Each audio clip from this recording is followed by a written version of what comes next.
What's good, everyone? This is Justin Just Rock Ramon from the Just Drink podcast, where elevation is our recreation. Super excited for you to check out our next episode as it features an awesome guest who goes by the name Exploring with VEE on Instagram.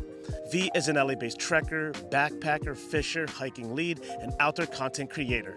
We chatted about her first hiking memories, what inspired her to host group treks, her top trails in California, how the outdoors played a major role in her healing journey from a toxic relationship, her first solo backpacking experience in the Sierras, adventuring with her dog Bella, her absolute joy for fishing, and the one outdoor experience she would relive all over again. In addition to this YouTube video version you are watching right now, we have audio versions available on Apple Podcasts, Spotify, and on all the other major streaming platforms. You can find those links in the description. All right, let's get to trekking and get into this episode.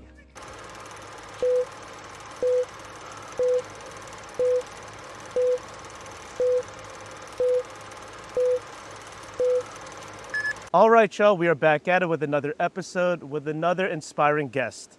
We're out here in Kenneton State Park with Gwenmore Lake as our backdrop. And right here next to me, we have Veronica, also known as Exploring with VEE on Instagram land. SoCal trekker, backpacker, hiking lead, fisher, and also outdoor content creator. Very excited to say welcome to the Just Right podcast, VEE. Thank you for having me. So great to have you on. How you feeling today, and how was it to go fishing right before this recording? Because we are lakeside right now. Yeah, it was nice. I hadn't been to this park. I had only been to this park once before, and I feel like I've been fishing more now, so I wanted to kind of get it going, and it was nice. And were you able to catch anything? Unfortunately, no, not yet. Yeah, because I think you were telling me before we did this recording, they have like bass here, Yeah. trout, like there's a lot of different kinds of fish species here, would Yeah. you say? Yes. Yeah, Yeah. at least like 3 kinds. Yeah, like bass, trout, and bluegills. Yeah, this Kenneton State Park, it's such a gem. You know, it's very close to LAX airport. This is like one of my favorite local parks. It always trips me out when I come here, walk around this pond, walk around this lake, and I actually see people fishing. It really stood out to me like, oh, like, even though this is a man-made lake, like, Yeah. you can actually like fish out here. Yeah. It's like really cool. We have a pretty cool story of how we first met. Do you actually remember it? Yes. Well, let me bring you down memory lane because it was a very cool event Yeah. and also just a really rad experience. And it was around May of 2022. Yeah. And it was in West Hollywood here in Los Angeles. And I'll never forget the setting. It was in the Fred Siegel store, this bougie boutique store.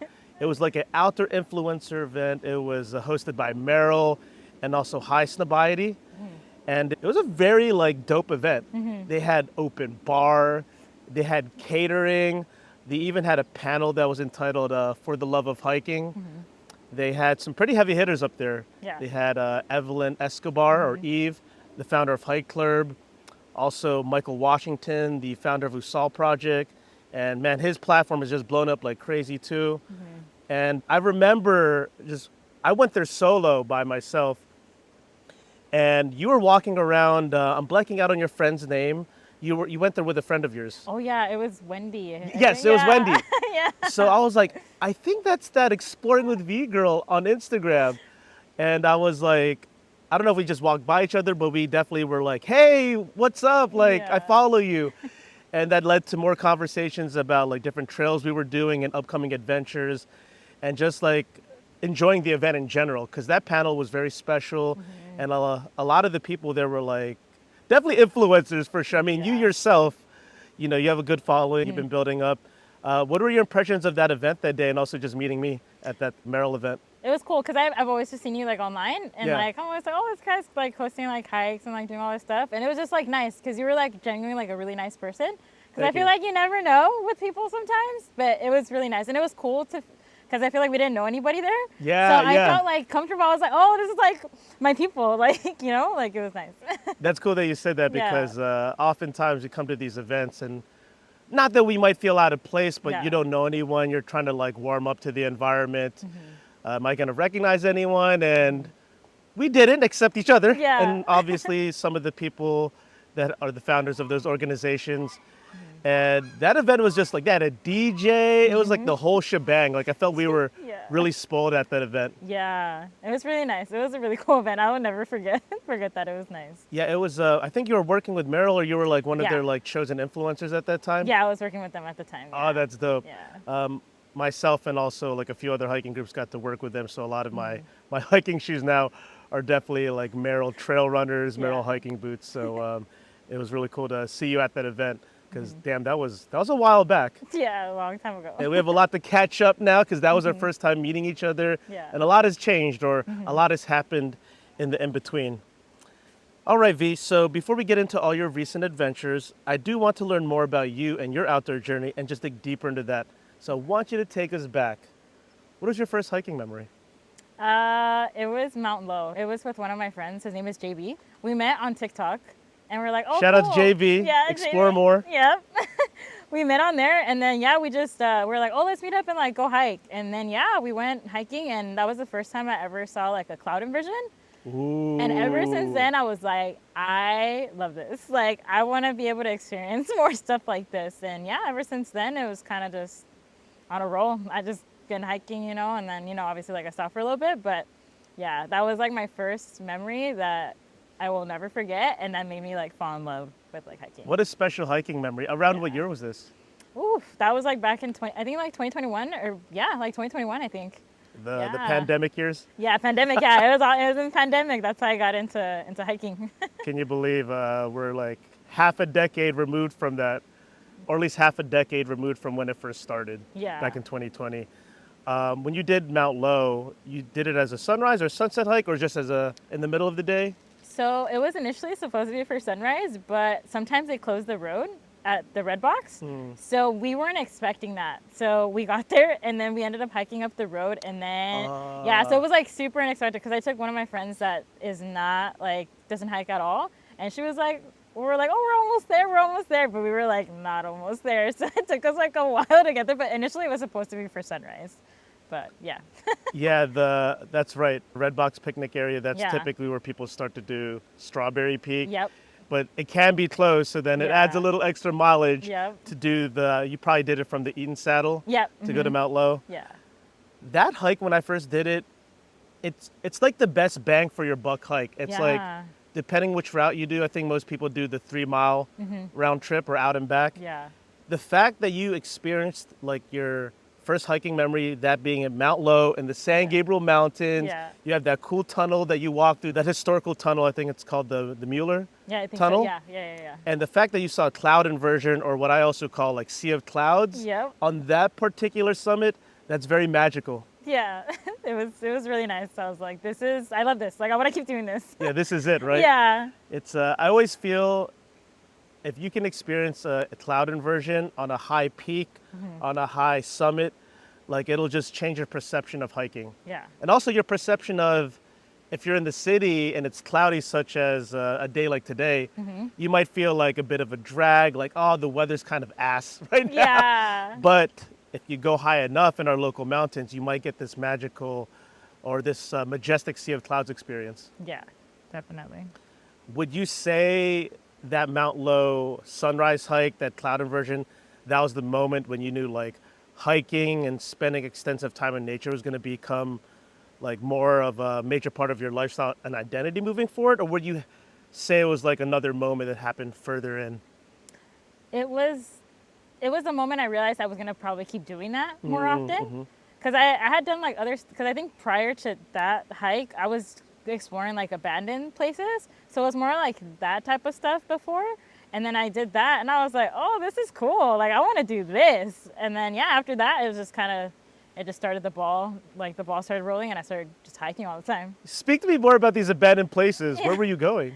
So there's some spots in like San Pedro, like Sunken City, or like you know, yes. like graffitied up places, like stuff like that. There's like a bunch of places like all over, but I used to go to stuff like that. Or I don't know if you saw back in the day, there was like a San Diego like secret bench spot, and like I made it like a mission to like find these places because obviously like a lot of people don't post like where it's at because they're trying to protect the place, which is like totally valid. But I'd be like, oh, I want to try to find this spot. So it was like always like an adventure, like, oh, let's try to find this cool little spot and like chill there, you know? But Yeah. Yeah, that's also a very hot topic. The whole like protect it. Are you gatekeeping, right? But it depends on each particular place. You know, does it have the Yeah. infrastructure to support a lot of people like exploring it? Yeah. That's really cool. I still haven't done the Sunken City. Oh, really? I Oh, know it's okay. like San Pedro, Ranchos, Yeah. Palos Verdes Yeah. Yeah. Yeah. area, Yeah. and that just goes to show you we have so much here in LA County and SoCal to explore because that has shown up millions of times on my Instagram feed. Yeah. What other places have the graffiti? Did you ever go to Murphy's Ranch, like in the Yes. Santa Monica Yeah. Mountain? That one's That one's super cool. eerie. Yeah. That one's crazy. Yeah. But it's cool. And what brought you to like wanting to explore those abandoned places? Was it like a friend brought you out, or like you saw something on Instagram, whether it's TikTok? Yeah, it was like TikTok because I had knew about San Pedro because I grew up in the South Bay. So Okay. I would go to Sunken City pretty frequently, but I didn't know there was like other spots. And yeah, I just started seeing it on TikTok because during the pandemic, I downloaded TikTok because I didn't have TikTok like prior. And I downloaded it and I was like, oh, there's all these cool spots here. Like, let me try to find these spots or like, let me try to check them out. You know, it's very interesting. Sometimes when I explore or hike these hidden gems, hidden spots, and I run into other hikers on the trail, you know, sometimes you strike up conversation, and sometimes they're like not from LA, they're like from another country, another state, and you're like, how'd you even find out about this place? Yeah. And I found out it was TikTok because I'd be like, yo, like, how'd you discover this spot? They're like, Yeah. oh, TikTok. And I was like, oh, interesting. Yeah. Very cool. And you mentioned you grew up in the South Bay, so you were Yeah. born and raised in Los Angeles? Yeah, so I was born in LA, but then I grew up most of my life in the South Bay. I grew up in Carson, specifically. Oh, right, Yeah. Little Philippines. Yep, yep. You are very spoiled out there because you are right next to all the bomb Asian food. Yes. Yeah, my I know I told you before this recording, but my cousin lives in Carson. Yeah. Not anymore, but Yeah. I remember picking him up and just feeling right at home because I'm Filipino too. And I'm Yeah. like, ooh, there's like the seafood city here. Yeah. There's the Red Ribbon, the Chow King. I'm sure these are all Yeah. probably ringing a bell. Yeah. So I also noticed for a while you were hosting group hikes. And that was really awesome to see because you were bringing a lot of people out to the trails that you would explore and that you would frequent with your friends. Just curious, like what inspired you to host these outdoor outings? And then I also noticed you stopped for a while, so like kind of want to dig into that a bit too. Okay, you know what's funny is I started group hikes because I didn't have a lot of friends that like hike. So I was like, and people would ask me all the time, like, oh, like, can I hike with you? Can I hike with you? And I was like, you know what? I'm gonna do a group hike. And back in the day, I was really, really shy. Like, I'm still shy now, but it's gotten a lot better. But I was like, I need to meet people. Like, if I don't do this, like, I'm not gonna meet like people that do this. And yeah, when I hosted my group hike, obviously, like, as you can see, I always host my group hikes super early. Like, I'm always like doing like sunrise stuff. So not a lot of people are down for that. So when they started being like, when people started coming, and I was like, okay, these are my people. Like, Oh, that's cool. People are down to like wake up this early, and yeah, I just made like friends out of that, and it was nice because some of the people in the groups, they became like friends, like actual friends, and they'd be like, yeah, if it wasn't for your group hike, like we would have never met each other, and like, yeah, it was really nice, and I stopped doing it for like a lot of reasons. One, I felt like I was getting overwhelmed with it. Oh my God, V.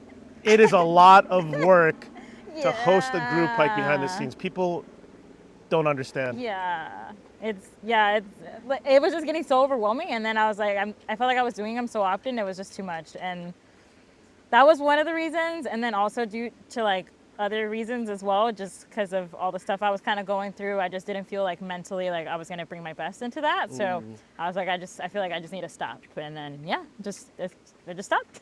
I respect that. Yeah. And what was that first group hike that you hosted? I started off doing women group hikes first. Okay. And it was Bighorn Mine over there by Baden Powell. Oh, so cool. See, I still Yeah. haven't done that either. Yeah. Is that the one with the abandoned structure that, and then it has that beautiful like mountainside facade? Yes. That yes. iconic like view? Yeah. Oh, Yeah, it's very right cool. there. Yeah. That was my first women's group hike. Yeah. How did you choose like, I want to do this trail for my first one? I had done it before and I was like, oh, this is cool. I feel like it wasn't as hard and it was like pretty moderate for people. Like because obviously a lot of people that followed me weren't they were into hiking, but maybe they might not have been hiking frequently. So I wanted something that was like diverse for like everybody. So I was like, I feel like this is like a pretty good one. And to go back to you hosting these super early morning group hikes, maybe they're sunrise or maybe they're just early in general. Yeah. Like, I really like how you went about that because if you're attending like an early morning group hike, it's a very intentional thing for you to attend. Yeah. Because there's a lot of obstacles in the morning Yep. in order to attend a 6 a.m. group hike, 7 a.m. Yeah. Sometimes they may be 5. Yeah. You know, there's that group, the 5 a.m. crew. They hike Yeah. 3 times a week or 4 times a. Oh, this is the cool thing about having an outdoor recording. You actually get the wildlife, in this case, around the lake. Very lively. And now I lost my train of thought. What was I talking about? About the group hikes. You forgot. I know. Oh, Forget- I got you. Okay, We're okay. back on track. It was sometimes these group hikes are like at 5 a.m., Oh, yeah. 6 a.m., 7 a.m. It's hard. It's not easy to make those. So I feel like it definitely weeds out a lot of people. So that's funny that you mentioned like the fact that these people will come on these group hikes. You're like, these are my people. Yeah. And to your point, it's hard to find others to hike with. So you got to create that community around you. So that was Yeah. incredible that you started leading your own group hikes. Because I don't think you have a hiking group name. You do it under your alias, Yeah. Exploring with V, right? Yeah.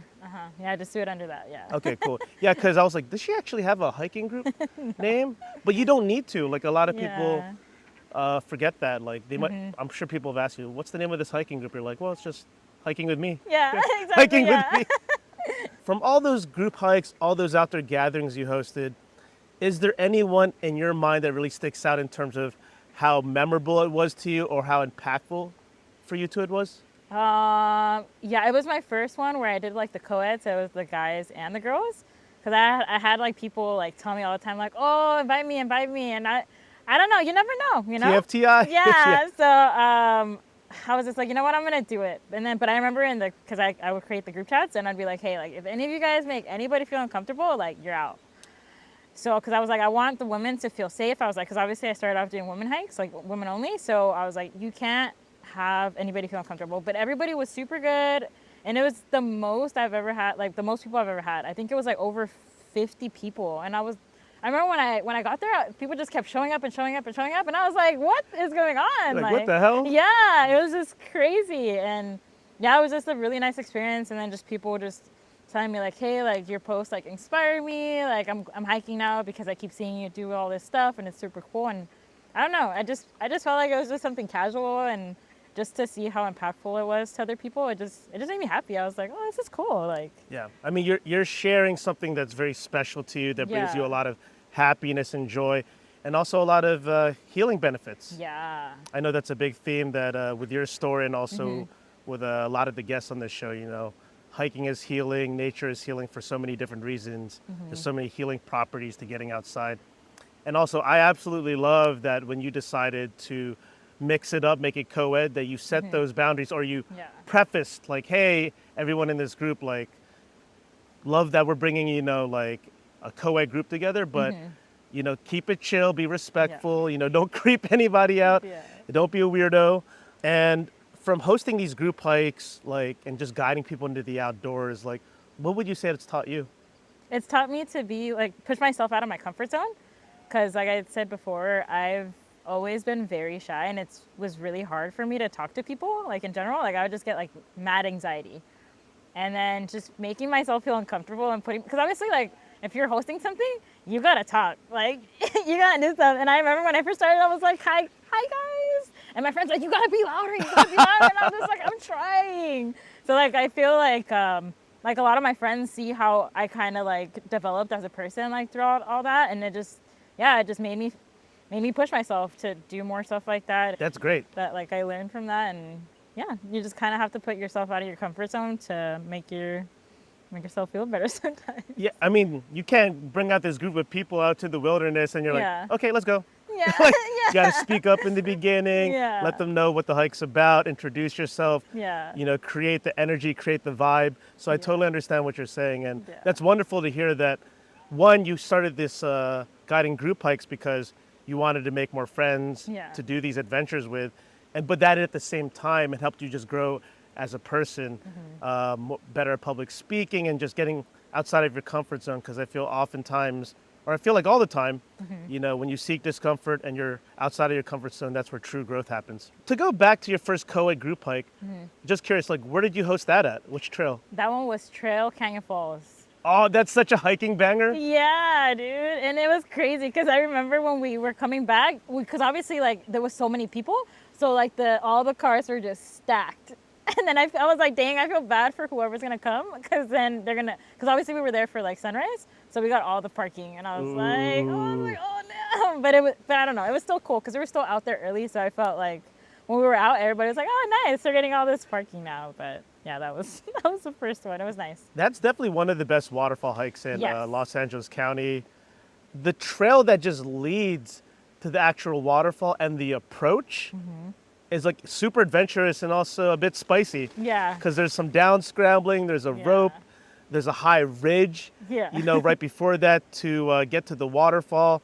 It's definitely a gem in the San Gabriel Mountains, Angeles National Forest. This is actually the perfect segue, and maybe even that trail might be one of your answers, but always on this show, we want the listeners to discover new places that our guests have explored. So I'm curious to know, V, what would you say are your top 3 trails in California at this very moment, and why is each a favorite?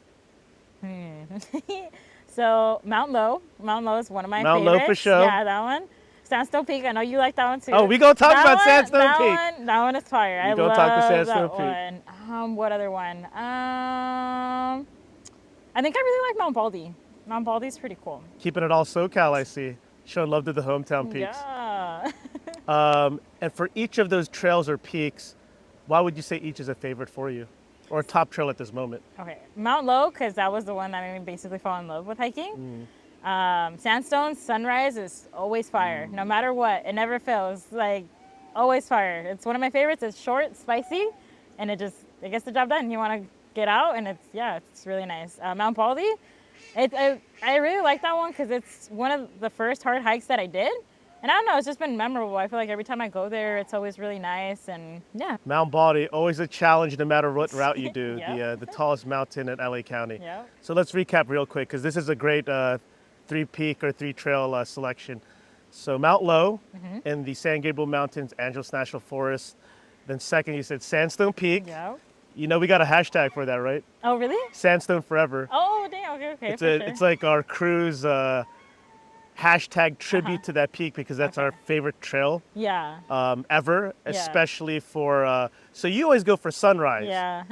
I always go for sunset. I noticed that, yeah. Have you gone for sunset? I haven't yet. Oh my God. It's a completely different experience, but like a similar like feeling of, wow, this landscape is just truly unreal. Yeah. For Sandstone Peak, when you did it for sunrise, how did you have the thought to do it for sunrise? Or that's just always kind of your thing to do things super early? Yeah, it's always been my thing, but there's a reason behind that. So my dog, she is reactive. So the less people, the less dogs we see, the better for her. Less stressed she is, less stressed I am.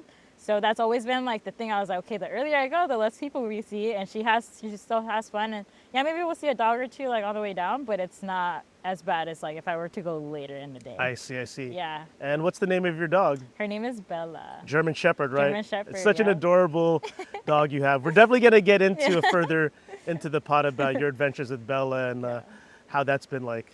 Because I've been seeing a lot of recent content of you backpacking and getting out there like more in the northern parts of California with her. Yeah. Sandstone Peak is a very special place. Did you like discover it just through content or like a blog or?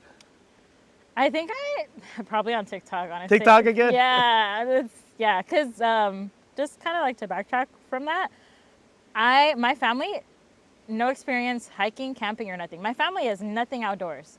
So when COVID happened and like obviously we were all like closed up, and I downloaded TikTok, and when I was looking at stuff, I was like, this is here? Like this is here, like near us? Yes. And I didn't grow up doing that, so I didn't know anybody that did that. So when I actually started doing it, that's why I think I fell like in love with that, because I was just like, this is what I needed. I felt like it was what my soul needed, and yeah, TikTok helped, you know. Shout out to TikTok. Shout out to TikTok.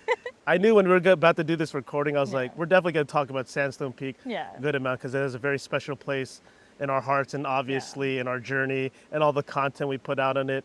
It really doesn't feel like you're anywhere near the city. Like when you make that drive up there, it's really deep in Malibu, like really far up. I mean, hence why it's the tallest peak in the Santa Monica Mountains. I think it stands at 3,014 feet. I really feel like if you're going through something hard in your life, or you need to like reset, or you just need to heal from something, I feel like that's the perfect place. Have you done it also via the Mishmakwa route? I don't think so. I think I've gone one time. I did it. I did the little peak set. So I did it from that way. So the same way you start sandstone, I did that, and I did like a loop. I think. Okay, that is the Mishmakwa, where Oh, you go okay. around the landscape and then Yeah. you go up to the peak. Yeah. I think it's like 6 or 7 miles. Yeah, I did that like a long time ago. Yeah. Yeah, so that's actually, so my favorite trail of all time, to be more specific, is Sandstone Peak via the Mishmakwa Trail Okay. during sunset. Oh, okay. And the reason I also love that trail so much too is because, as you've noticed, there's a lot of offshoot adventures. Yeah. You can go to Balance Rock. There's an area called Echo Cliffs where you see the climbers. Yeah. There's Inspiration Point. There's Tribe Peaks. There's Exchange Peak. There's Boney Peak. Like, Yeah. that's why that area is so like mind blowing to me. It's like you can side quest a lot. Yeah, and it's really nice. Like the scenery there is always really pretty. And then to transport us from Sandstone Peak to Mount Baldy, Yeah. you know, that is the tallest mountain in all of LA County, a true like alpine peak that gets snow in the wintertime. Yeah. I always say it's like our local Mount Everest. Yeah. You know, you always see it snow-capped behind downtown LA. Yeah. Love that you brought up Mount Baldy. I feel like a lot of people bring it up as a local favorite on our show, but rightfully so. It's very challenging, but it's like a toxic relationship. You just wanna keep going back, you know? It's like you want to feel that adrenaline again. It's You know, Mount Yeah. Baldy has several sections to it. Is there like a particular section of the trail that really stands out to you that you're like, damn, this is beautiful, or this is really interesting? the Devil's Backbone. I barely did that route, like going up that route, just a couple months ago. I had never done that. I've done the other one. The one that goes by like the ski hut. The ski hut. Yeah, the ski hut way. I've always done that side, and then I just recently did it the other way, and I was like, dang. I think now I prefer that side. Like it's just, I don't know. I just like the scenery a lot more. Devil's Backbone is so pretty. It's scary, but it's pretty. Yeah, very doable, but Yeah. definitely like those sheer drop offs on the other side. You're Yeah. like, ooh, this is a little spicy. Yeah.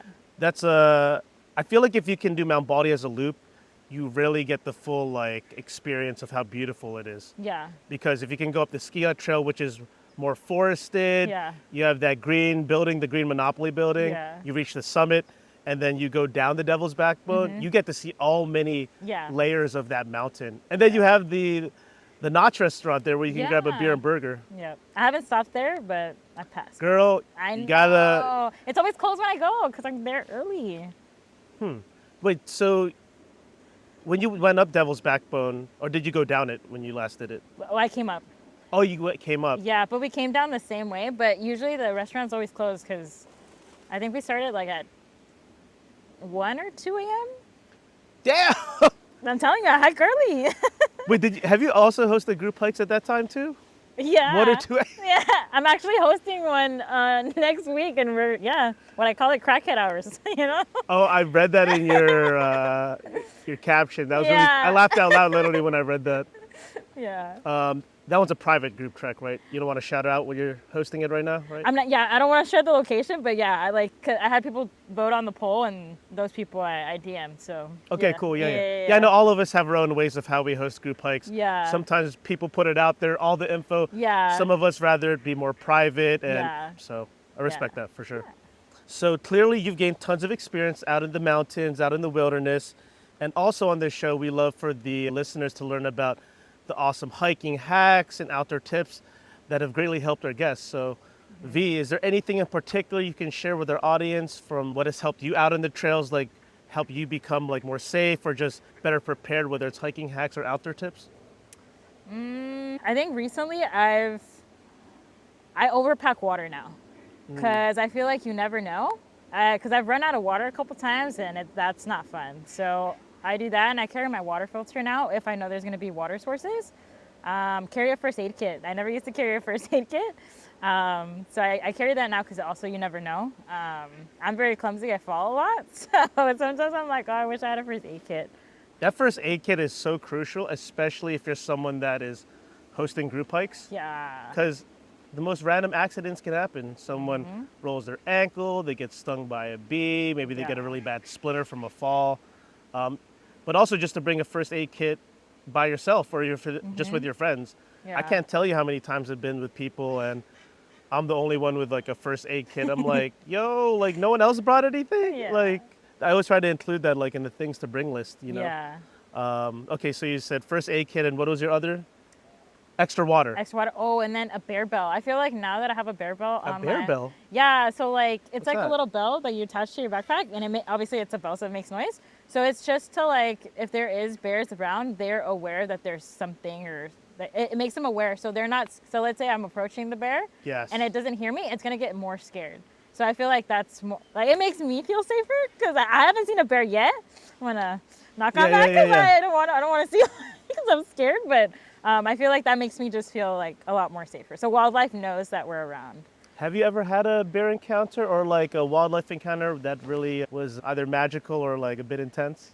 I've only seen deer, luckily. Deer and elk. I saw elk up north, but I was in the car, so obviously like that's safer. But yeah, I haven't seen any bears or mountain lions. I think I would rather see a bear than a mountain lion. Oh, for sure. Yeah. So yeah, but luckily I haven't seen nothing yet. But yeah, I don't know. I'm sure I'm gonna see one eventually. I like the bear bell equipment or gear. Yeah. It reminds me of like mountain bikers when they have, or they're supposed to have bells. Yeah. Most of them don't. Yeah. And it's to give you a heads up, like the hikers or the trail runners, like, Yeah. hey, get out of the way, get out of the area so we Yeah. don't hit you, or just a courtesy like sound, you know? Yeah. I never thought about that, yeah, because Yeah. if a bear hears that or a mountain lion or whatever animal it may be, Yeah. it gives them a heads up, like, oh, there's something coming. Yeah.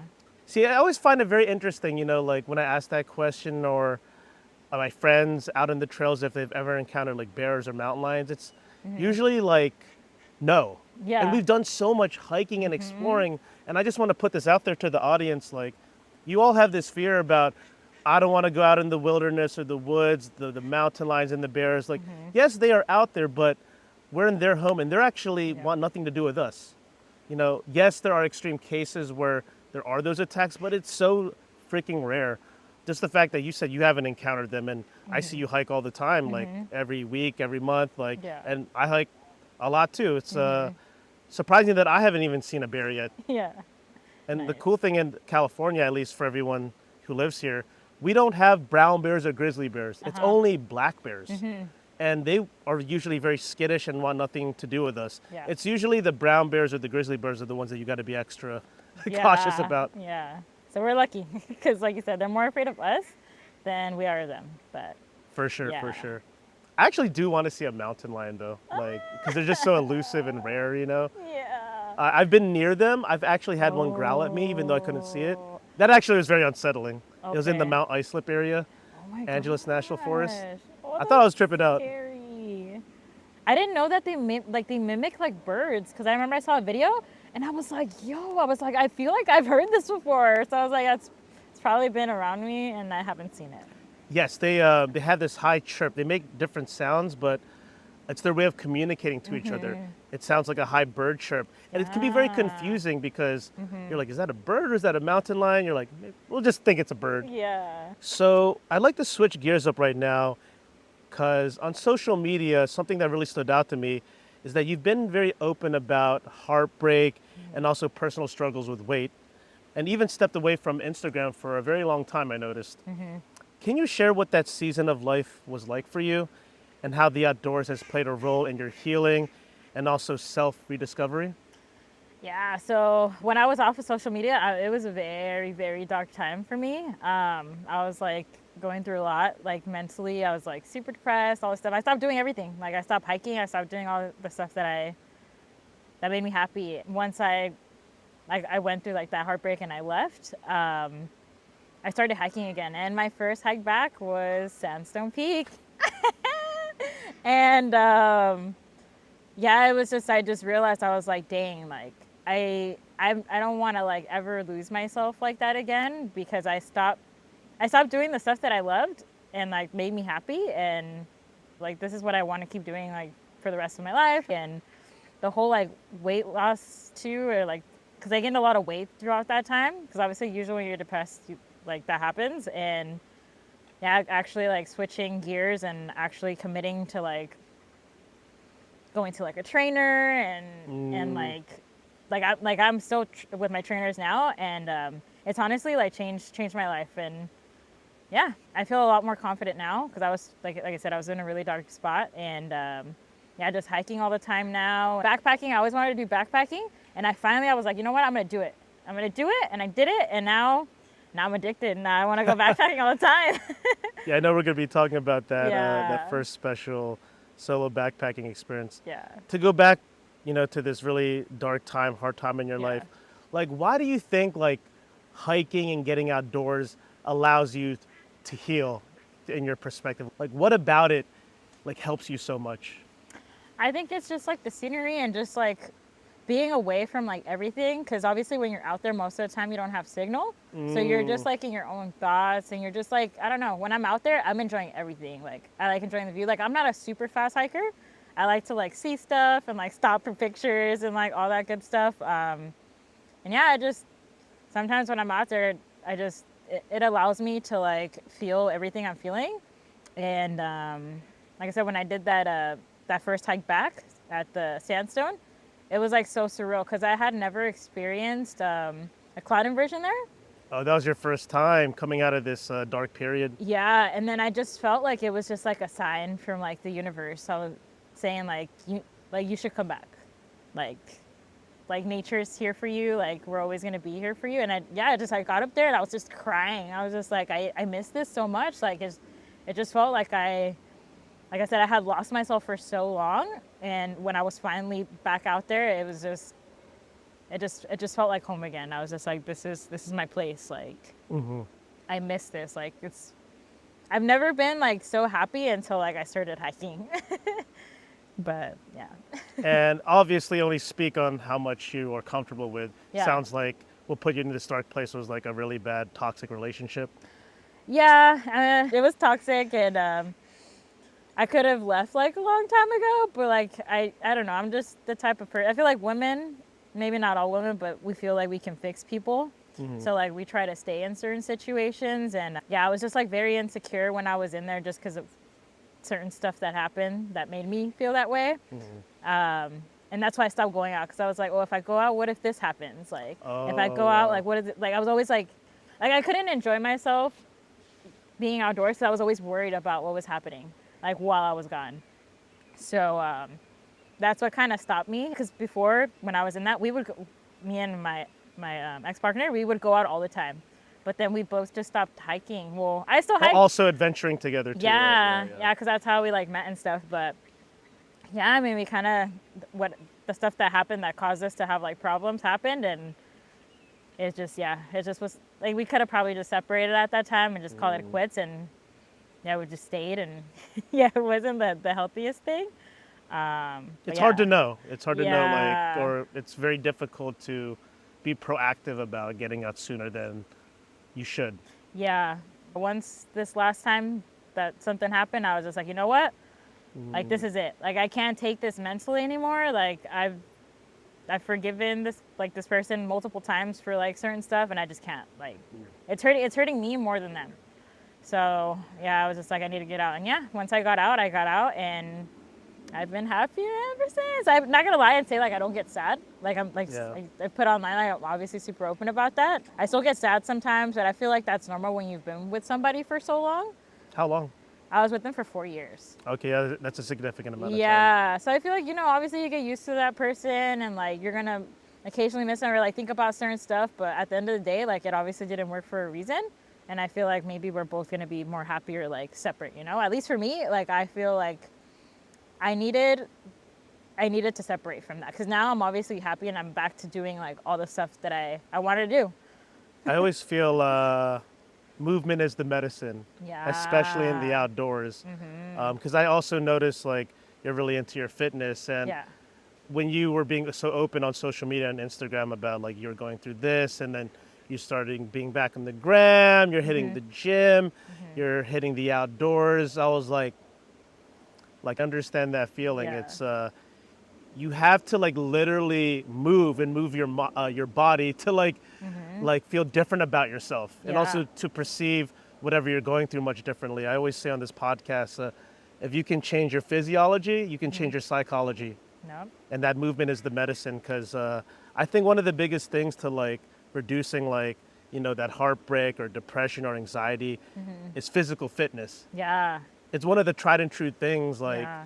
when people go to therapists, sometimes the therapist asks, "Are you active at all? Or are you doing this or doing that?" And if you're like, "No," you're like, "Well, you got to Yeah. do something. Walk, run, hike, whatever it is, fish, Yeah. something."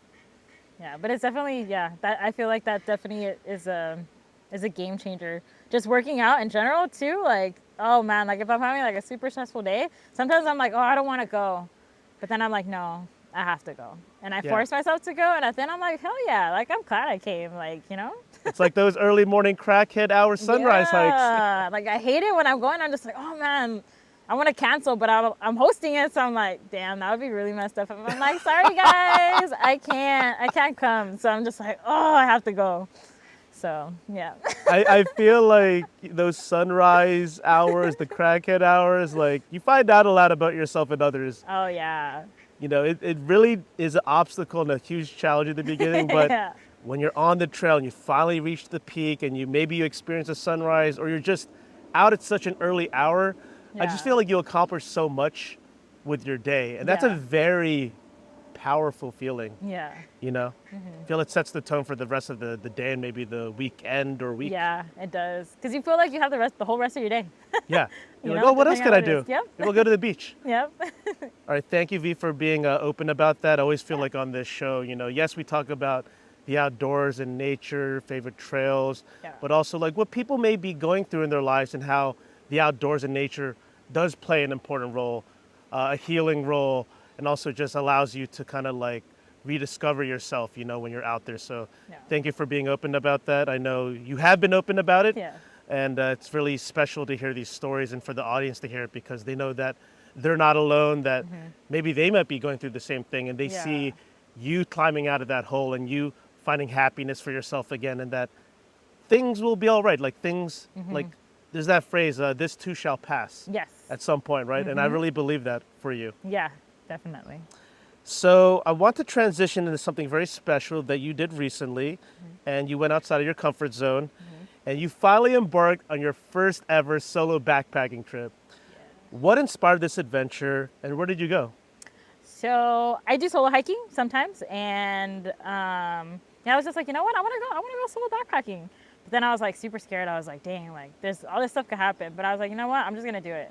And it was funny because I wasn't supposed to do it until October, but my friend canceled on me for that week. no. And I was like, you know what, I'm gonna still go. And I went to, it's called Duck Pass Topeka Lake. It's over there in Mammoth.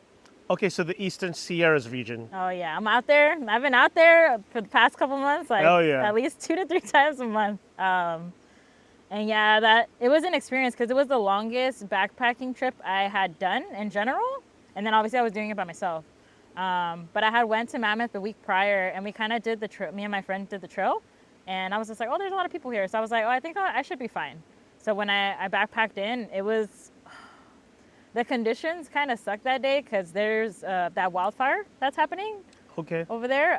Like, well, not at Mammoth, but like sort of near there. And all the smoke came over there. Oh no. Yeah, so when I was like driving, I think I was in Lone Pine and the sun was all red. I was like, is there a freaking fire? I was like, there's no way. But then I saw, I was like, okay, it's not super near there. So I think I should be fine. But yeah, I hiked in that. So obviously that wasn't fun. And I was like, what the heck is going on? Because I didn't even know there was like a fire near there.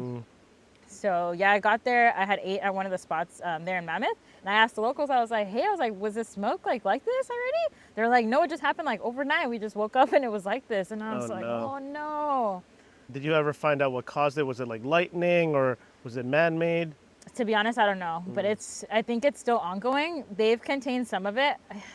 I think it starts with the G. It's on that watch. Oh, Garnet fire. Yeah, that one. Yeah, all the smoke went over there, and I was like, what the heck? And I was debating. I was like, should I hike in? Should I not? But I was like, I'm already here. That's a good point. Yeah, And yeah. I was like, nah. I was like, I'm gonna do it. I was like, if I feel unsafe or unsure, like at any point, I could always just turn around. You know, yeah, I hiked in, and obviously, like the higher I got, the less smoky it got.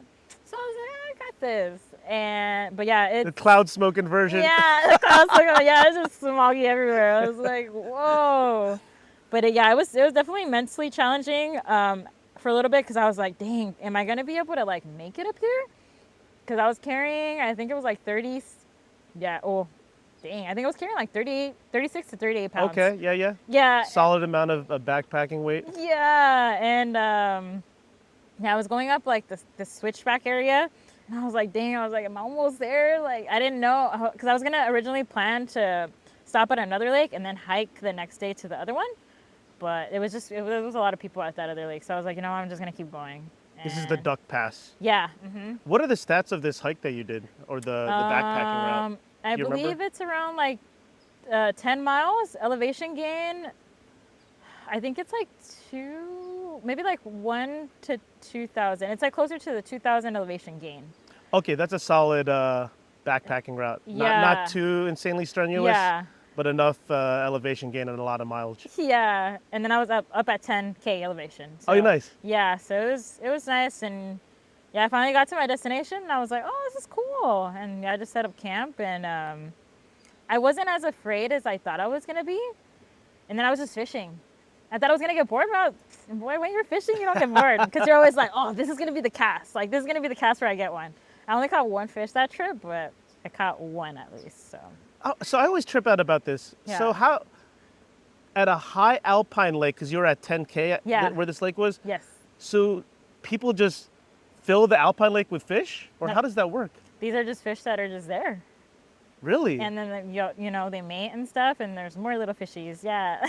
I just assume because it's, the glacier melt that there's nothing in there, but there's actually like trout and all kinds of Yeah. fish in there? Yeah, there's trout. That's crazy. What was the Yeah. name of this lake that you were next to? Pika Lake. So I went all the way to Pika because Duck Lake is huge. Like, it's Okay. really, really big. But Pika was more. There was like less people there, and it's really nice too. It's where I took basically all my videos and stuff. It was at Pika Lake, but yeah, it was a really, really nice lake, and there was a lot of fish in there because I could see them, but they're being very picky about what they wanted. So, Pika yeah. Lake, Pika, Yeah. Pikachu Lake. Yeah, exactly. Yeah. I'm sure you heard that a million times. Yeah. For that that solo backpacking experience, like, you already had that like first obstacle of not only it just being your first solo backpacking trip, but the garnet fire, having that anxiety about it. When you reached the lake and you finally set up your tent, then maybe you went fishing, like, what were those emotions like when you were finally in your tent and realizing, I'm doing this right now? I started crying. Oh, okay. Yeah, I think I was just sitting down because I set up, and then I was just sitting down like on this rock that was like right by my tent, and I was like recording like a video of myself, like a vlog, and then yeah, I just started crying because it was just like I just couldn't believe that I did it. Little me would have never thought I would have done something like that. To do it by myself and like actually make it, and just I don't know, it was just like a surreal experience, and it showed myself how like powerful and strong I am and how much I've grown as a person. Because I feel like it takes a lot for somebody to go out and do stuff by themselves, especially a woman, because it's scary. There's like a lot of different stuff, and yeah, I just felt so empowered, and I was like, dang, like I really did this. Like, I'm out here, and even though, like I said, somebody had canceled prior, like I didn't let that stop me. Like, if I'm gonna go somewhere, I'm gonna go, like, no matter what. I was gonna ask you, did it feel Yeah. self-empowering? And you just mentioned that. Yeah. It's something special about those solo trips, especially a solo backpacking trip where you Yeah. had to hike in 5 miles to reach the lake, bring all the equipment, bring everything that you needed for like your survival to be Yeah. out there for however many nights you were. Actually, how many nights did you stay? 2. Oh, 2 nights Yeah. for your first one I did 2. Yeah. Yo, That's crazy. That's yeah. props. Most Yeah. people, as their solo solo backpacking trip, they would do 1 night, not 2 nights. So Yeah. major props to you. Yeah. Yeah, that feeling of being self-empowered and being out there, it's makes you just feel like a super badass. Yeah. Definitely. I definitely felt bad. I was like, hell yeah, I did that. I'm really happy you had in the tent that cathartic experience of just crying out of the blue because, Yeah. like, I'm sure those feelings, especially from what you've been coming out of and dealing with like, all the drama or just like, those dark points in your life that you may be still, going through, but you're obviously in a much better place right now, much better headspace. Like, that must have been the most like renewing and rejuvenating feeling out there. Yeah, it's what I needed. And yeah, I feel like at that point in my life too, I was kind because I wasn't sure if I was healing. I was like, maybe I'm just distracting myself enough to where I'm not like, because I allowed myself to feel everything. This time around, I like cried and cried and cried, because I feel like a lot of us, or a lot of people, like hold their emotions in, which I used to be that type of person.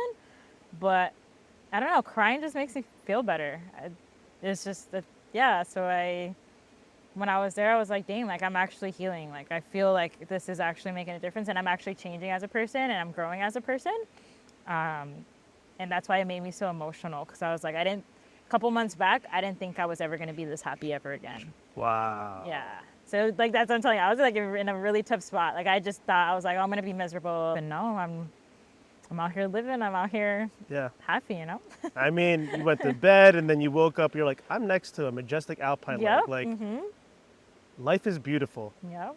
I really feel like when you're in those kind of awe-inspiring landscapes, after you're coming out of like a really tough time in your life, it really resets you in a way where it's like, you realize like, you know, there's so much to live for. I'm going to be okay. And life is so beautiful in this moment. So I think it really also rewires your mind, like very powerfully, of how you think about yourself and your situation. Yeah, definitely.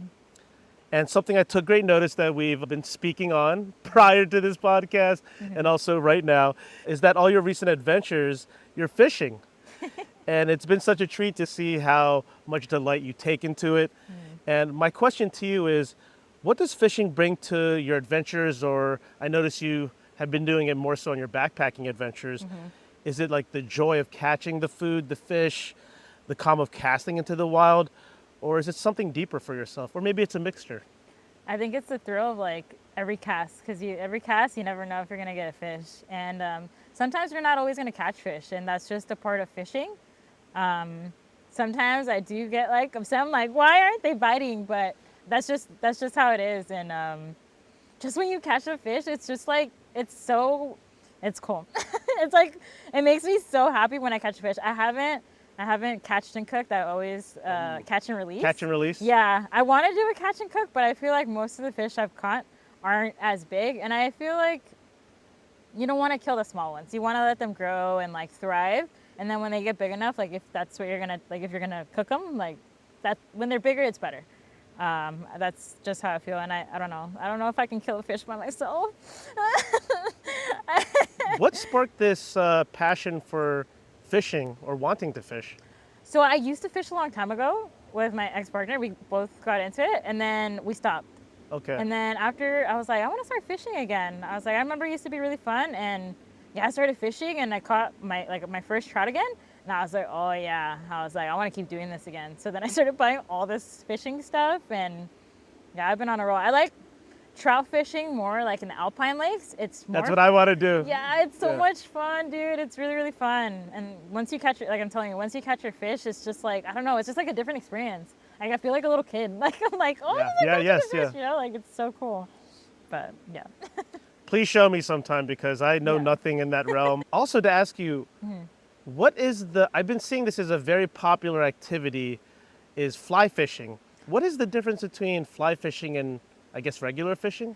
So fly fish, I don't know how to fly fish, but it's like a whole different other rod. So it's okay. So you're doing the regular fishing. Yeah, like with the regular reel, like the spin. They call it a spinning reel. Spinning reel. Okay. Yeah. So the fly fishing though, it's basically to mimic flies, because I don't know if you ever like seen fish, but like they'll jump up to catch flies or insects. Oh. So okay. when they're because it's like a certain way you got to throw it and everything, and yeah, it's basically just to mimic the flies, and then in hopes of like the fish jump and like catch it, and then you just hook them.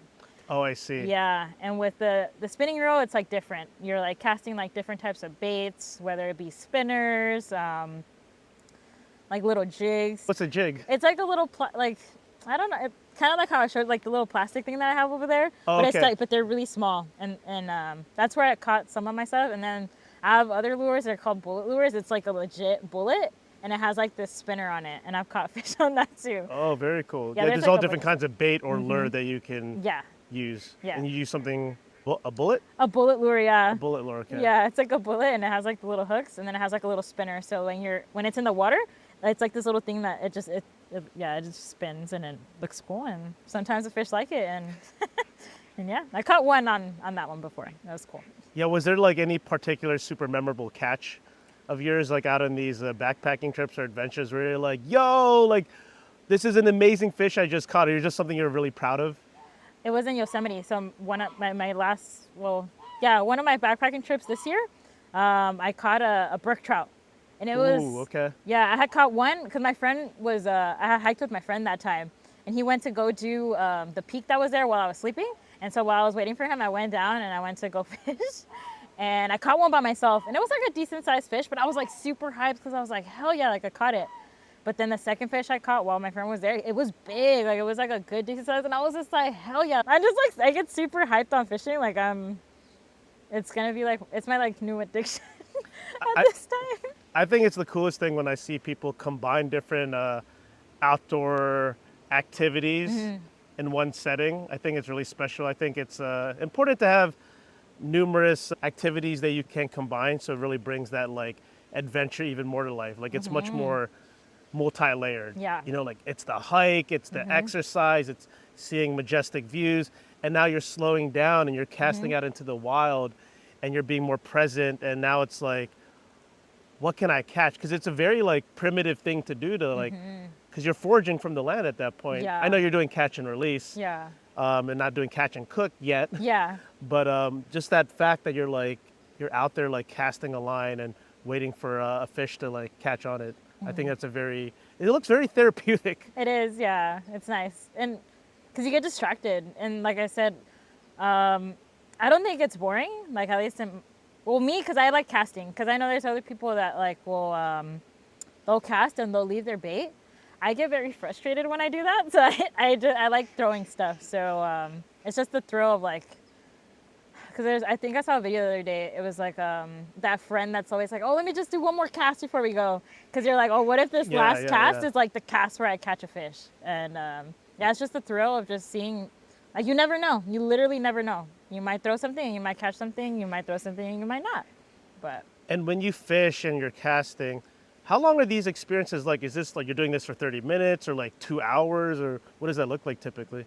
well, when I'm backpacking, it's most of the time. I think when I did my solo backpacking trip, first day, I want to say I fished for maybe like 2 to 3 hours. Okay. Yeah. So it's a activity that takes several hours of your time. Yeah. And if I mean, sometimes I'll be like, okay, I haven't caught anything. The fish aren't biting right now. So I'll stop, take a break, do other stuff, and then I'll go back again and try again.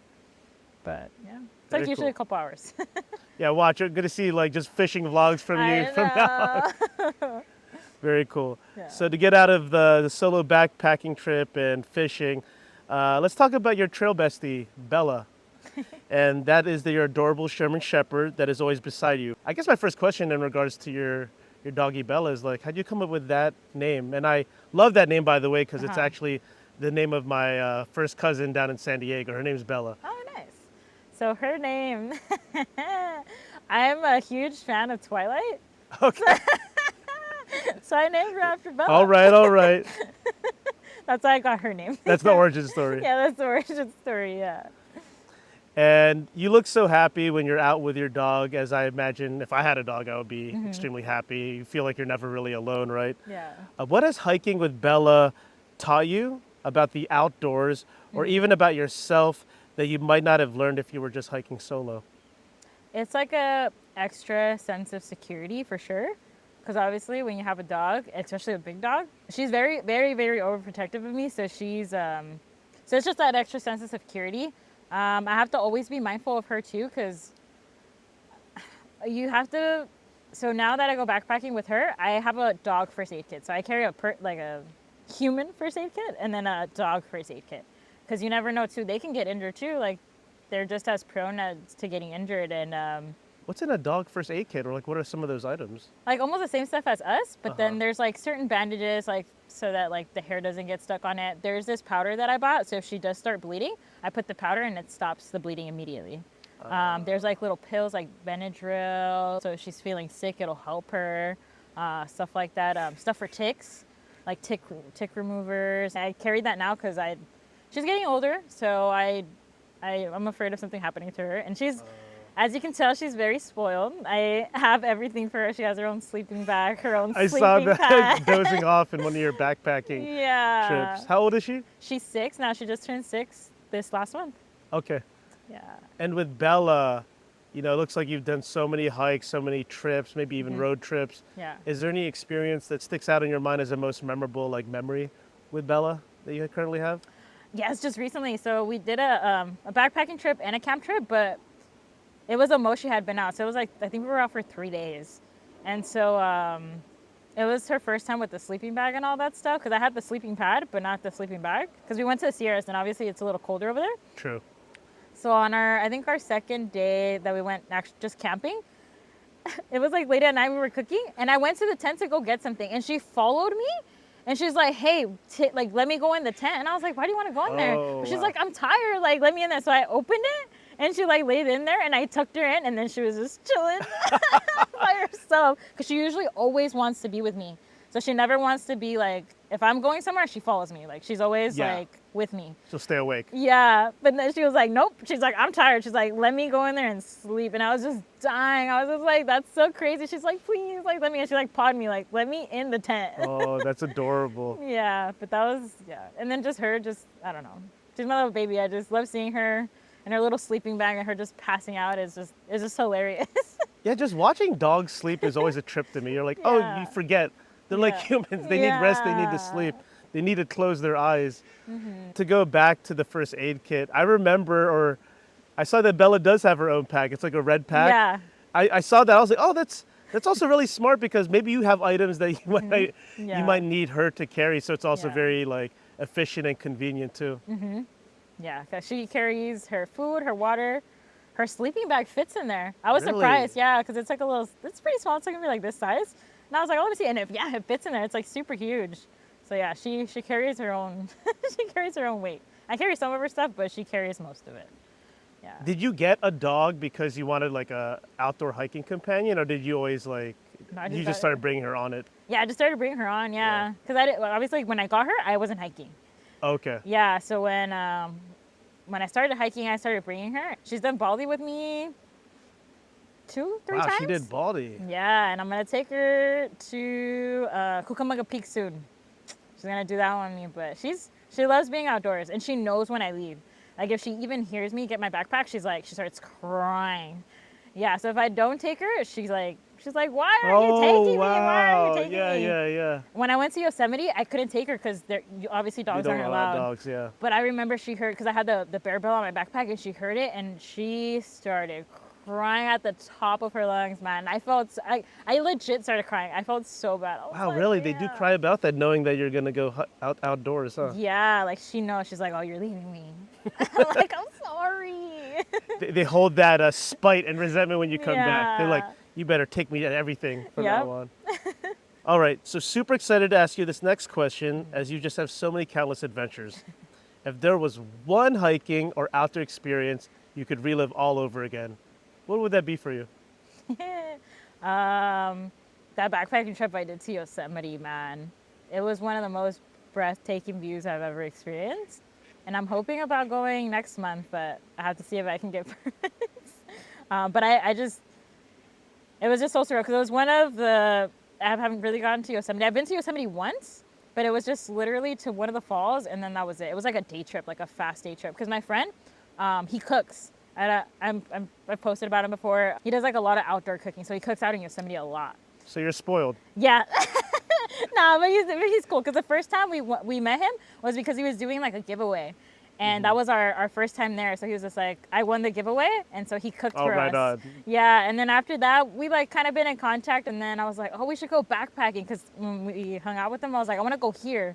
But I was like, oh, probably next year. Because I was like, right now, I don't think I'm going to probably do any type of backpacking this year. Because I just didn't feel like physically like I was going to be able to do it. Yeah. And then a couple months after, I was like, you want to go backpacking here? He was like, yeah, let's do it. And we secured the permits.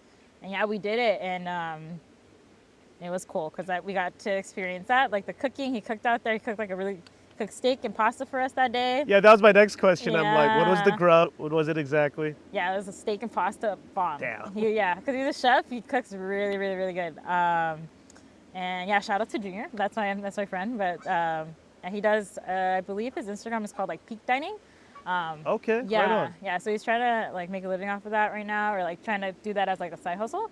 But he cooks really good. So if you ever want to get that Yeah, experience, it's Peak called. Dining. What is it, Junior? Yeah, his name is Junior. Well, I'll Yeah, be in contact yeah. for sure.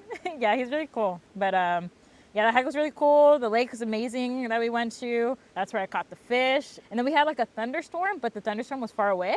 But it was like enough to where we could see like the lightning and all that stuff. So it was really nice. Stargazing was cool. Hadn't seen the Milky Way ever. Saw the Oh yeah, Milky Way from that there day. it's stunning. Yeah, it was like I got everything. It was just like everything I ever wanted, and yeah. So I would that if I could relive that again, that would be like amazing. What season did you experience this in, and what backpacking route or trail did you actually explore?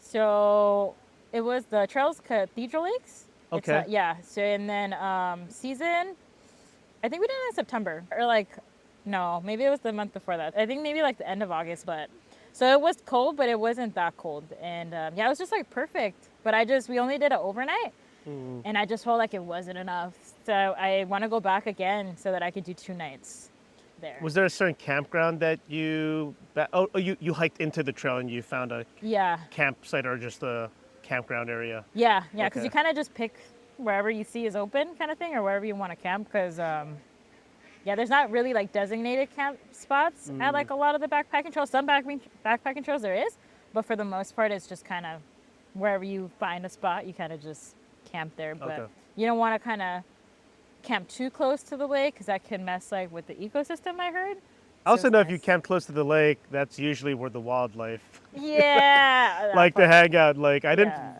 that didn't click in my mind, even though it makes so much sense until I started watching trail camera Yeah. footage. I'm like, that's where the bears go. That's where the lions go. That's where the Yeah. skunks, the bobcats, and whatever creatures, because they need a water source at some point in the day. You know, Yeah. So. it's just a heads up. Yeah, so I know, and the time that I went by myself, I was like kind of right by the lake, sort of.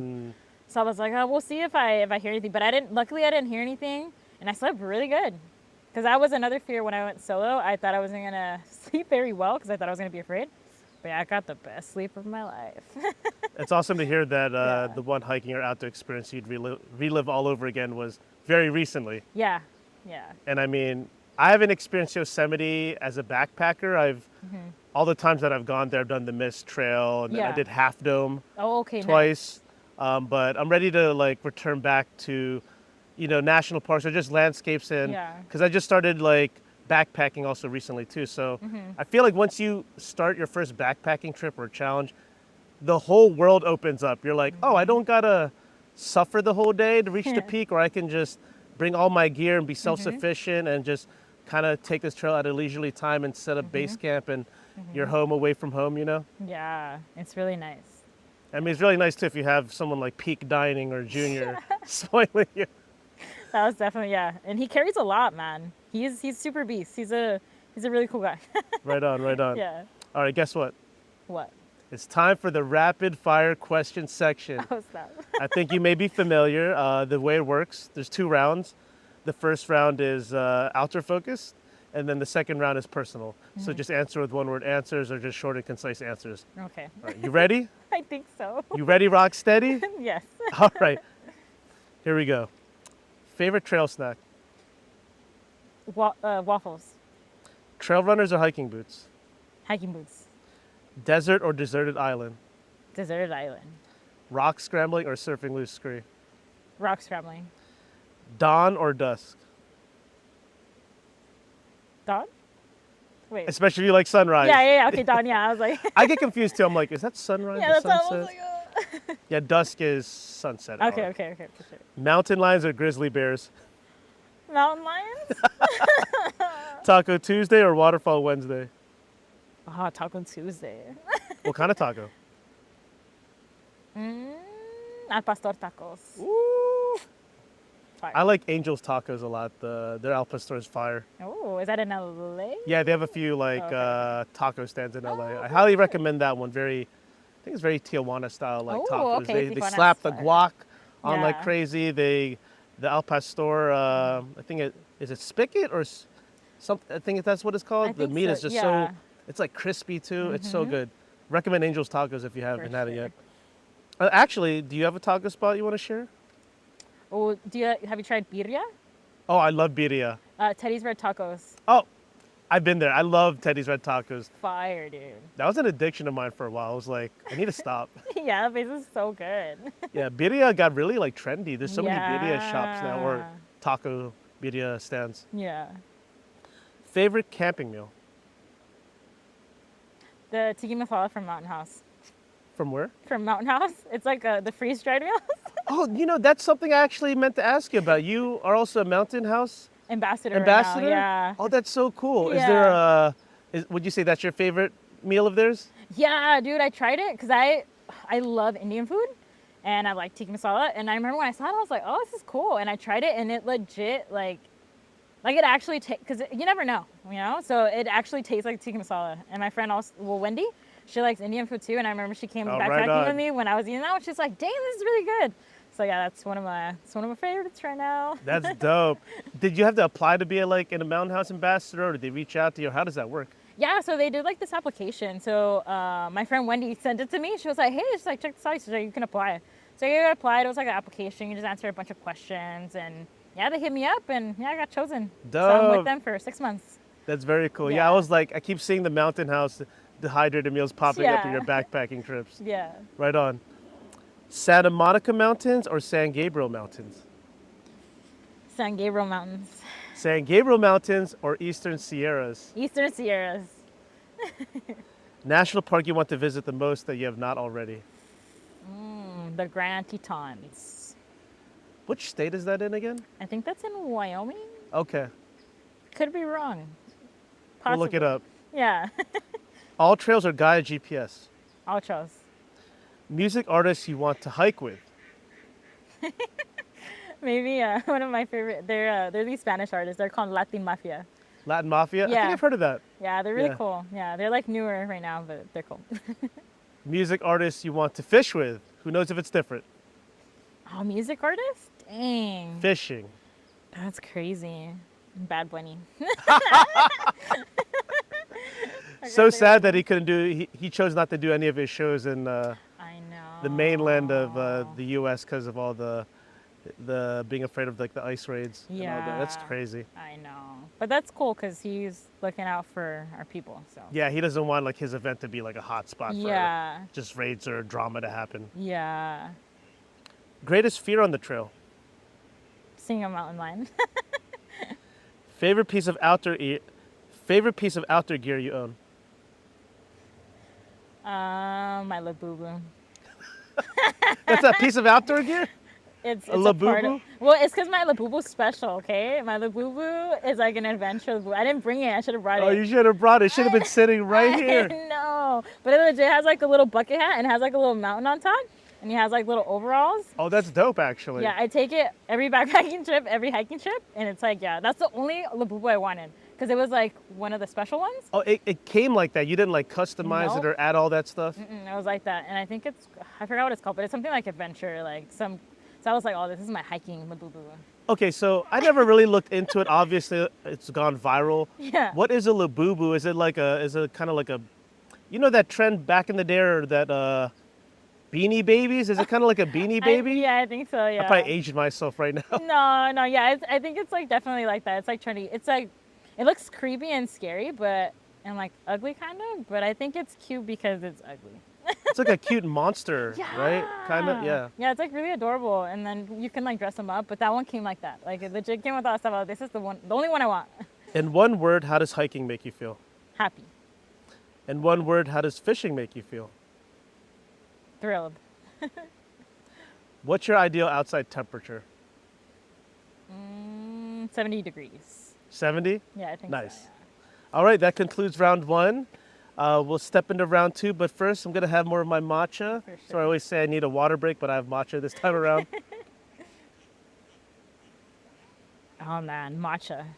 Is that your thing too? Yeah, I've been super addicted to matcha. Yeah, I'm a matcha fiend. It's, Me too. I don't really drink coffee that much. I okay, mean, I okay. can, Yeah. but I'm much more of like a team tea person and also matcha person. Have you tried Roke? It's in Koreatown. Roke. Yeah, it's R-O. ROK. It's in Koreatown. I feel like I've been there. They're really famous for their matcha, and their line is always big. Oh, yeah? If you haven't checked it out, you need to check it out. It's my top favorite matcha spot right now. Okay, I'll try to remember Yeah. that when I'm in K-Town. All right, round 2. You ready? Yeah. You ready, Rocksteady? Yep. Favorite comfort food? Indian food. Favorite cartoon show growing up? The Rugrats. Oh, iconic.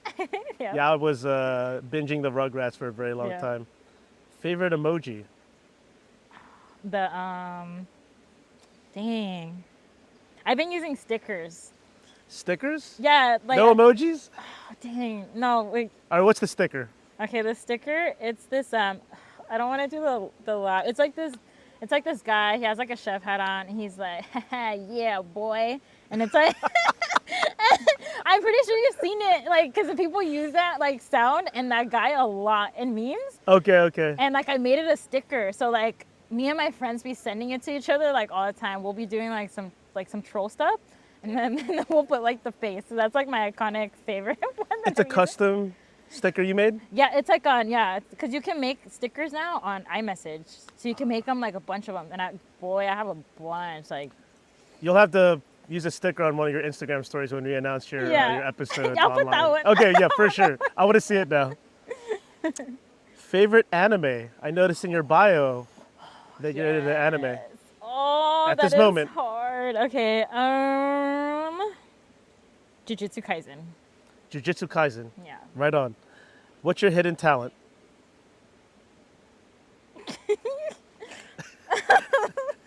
Oh man, I don't know. I don't have any.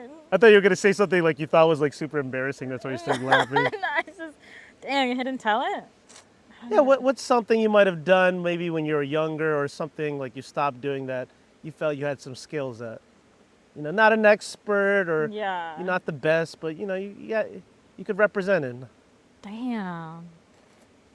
I guess swimming. I don't know. Some people don't know how to swim. I know how to swim. Okay, there you go. Swimming.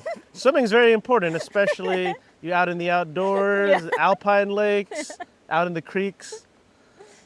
What genre or type of music gets you dancing the most? Oh, reggaeton. For sure. It makes the hips sway. Yeah. App you're currently using the most besides Instagram? TikTok. Favorite superhero? Iron Man. Nice. If you could be any animal, what would you be? A cat. A cat? Right on. Cat for the record. Yeah. If you could travel back in time, what period would you go to? And it doesn't have to be a period. It could also be a period that you didn't live in. Okay. I think like the 90s. Like if I was like 20 in my 90s, in the Oh, 90s, I nice. feel like that would have, I don't know, it just, the styles, the music, the vibes, I just felt like the 90s was cool. 90s hip hop and R&B is that's the golden era for a lot of us. Mm-hmm. Describe yourself in 3 words. Happy, goofy, dorky. Love that. And here's the final question of the rapid fire question section. You ready? Mm-hmm. Favorite sound?